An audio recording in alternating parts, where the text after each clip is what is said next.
Precisamos daquela coisa de estarmos juntos, uma comunidade, uma comuna, um comunismo. Saudações! Leandro Zen, bem-vindos ao Mantra Cultural.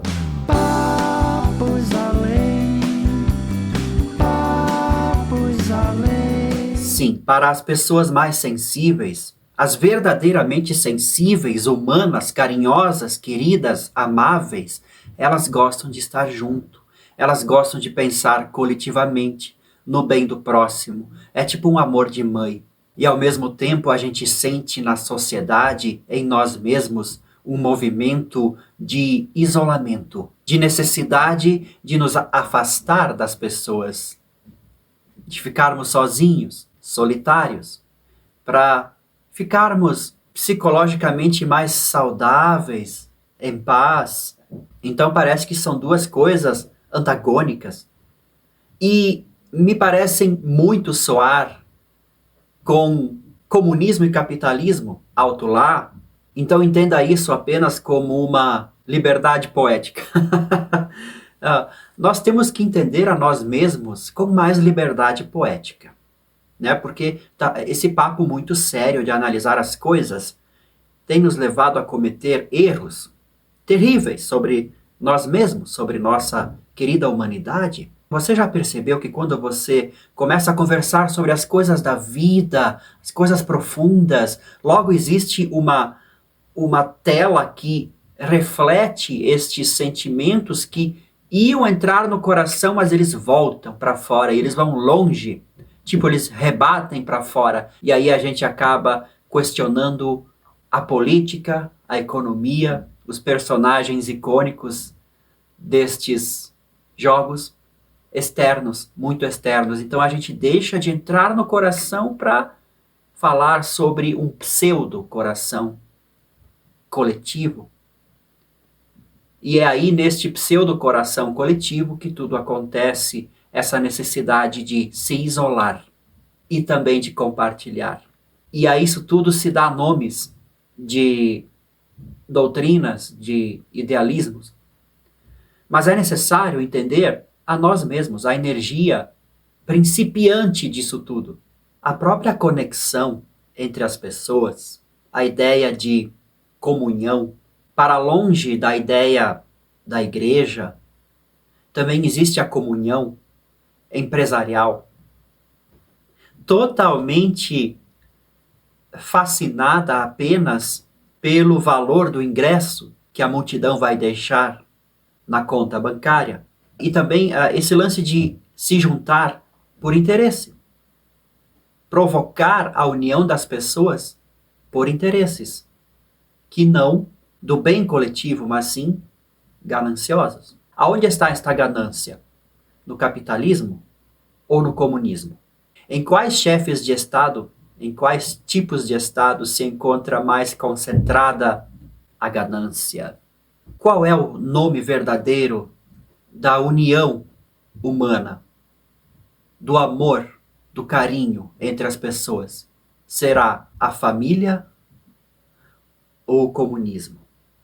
Sim, eu escolhi com calma as palavras. Eu estava olhando um perfil de piadas comunistas no Facebook. É claro que as piadas eram muito sem graça, porque a essência do humor deles não é exatamente humorística, mas sim uma revolta, uma coisa séria, uma raiva, uma coisa que eles sentem que realmente precisa mudar. Então, este humor é, na verdade, um verdadeiro arsenal.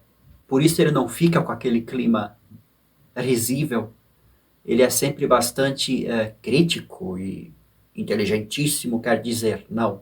Só que não, né? Que a verdadeira inteligência é aquela que faz rir de verdade. É aquela que faz rir para liberar as coisas. Não em forma de mísseis intelectuais, mas é diferente. Então, tá tudo misturado. A nossa psique realmente, ela já é bastante confusa dentro de nós. Imagina no coletivo, né?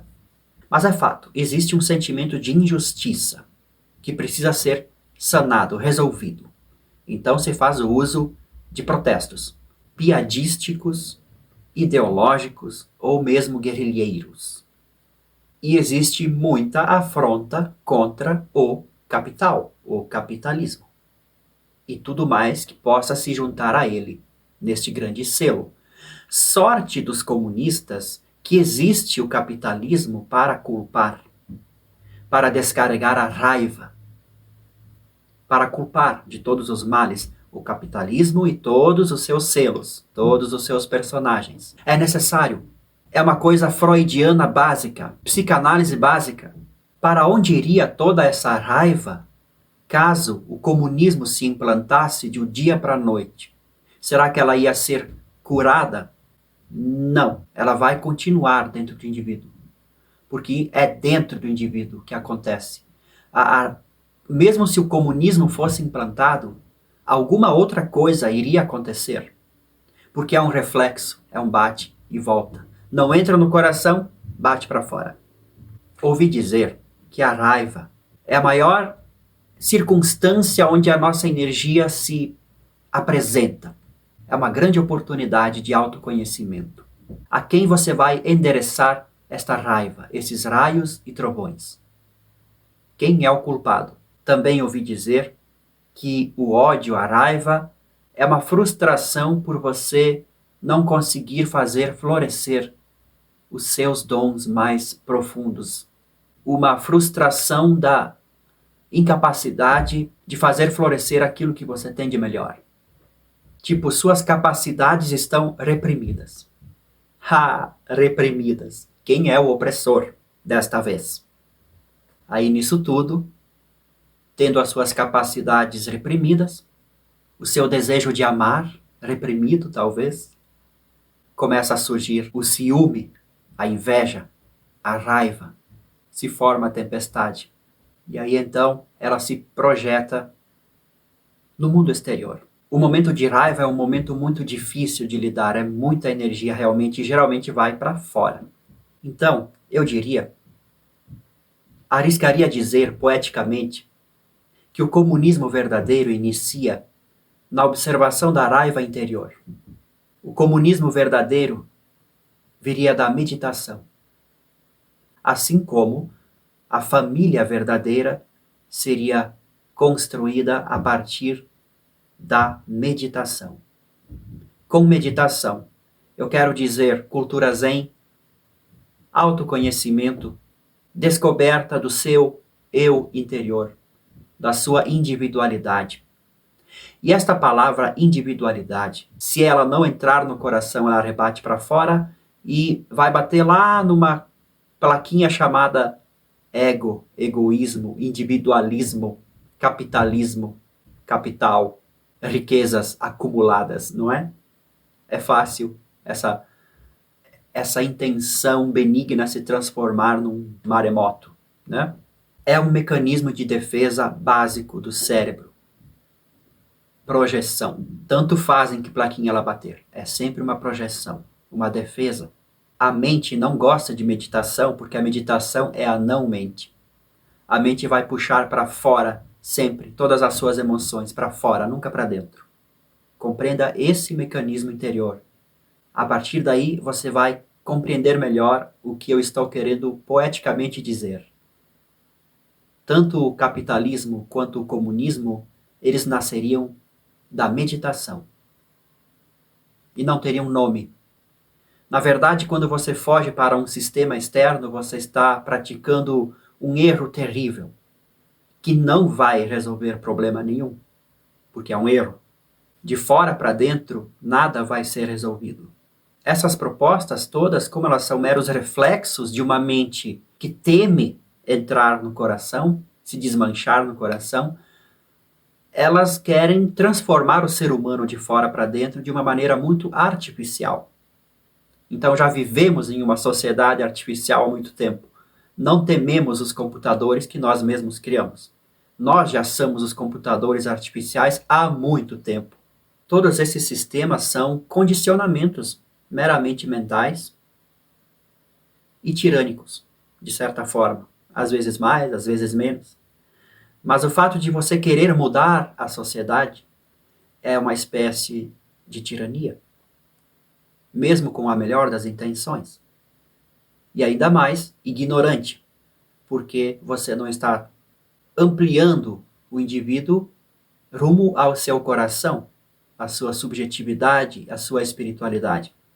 Esse papo de espiritualidade, religião, autoconhecimento, o comunismo em si não gosta desse tipo de papo, né? Ele é bastante materialista, então ele lida realmente com o sistema, transformando o ser humano numa engrenagem do sistema a priori perfeito que se idealiza. Por isso ele falha. Só que o capitalismo, ele também é baseado na ganância. Todo bom comunista sabe disso.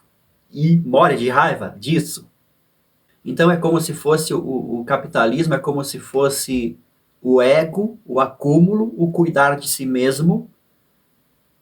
E o comunismo seria uma coisa assim de mais identificação com o grupo, né? Aquela coisa mais jovem, adolescente, que por falta de maturidade interior espiritual não funciona, né? O egoísmo, a ganância, não é uma coisa de doutrina ou de sistema econômico, é uma coisa que está em cada um de nós, indivíduos, e que se transforma facilmente em uma tempestade, né? Então, ambos os sistemas procuram segurança por causa do medo. Ambos. Então, é este fator bem profundo e bem humano e bem no limiar entre materialismo da existência humana e espiritualismo da existência humana. É bem neste limiar que se encontra esta emoção que podemos chamar medo. Medo de perder. Esse é o ponto que a meditação trabalha. Então, a construção de um mundo melhor seria por vias meditativas. Poeticamente falando, até o próximo vídeo.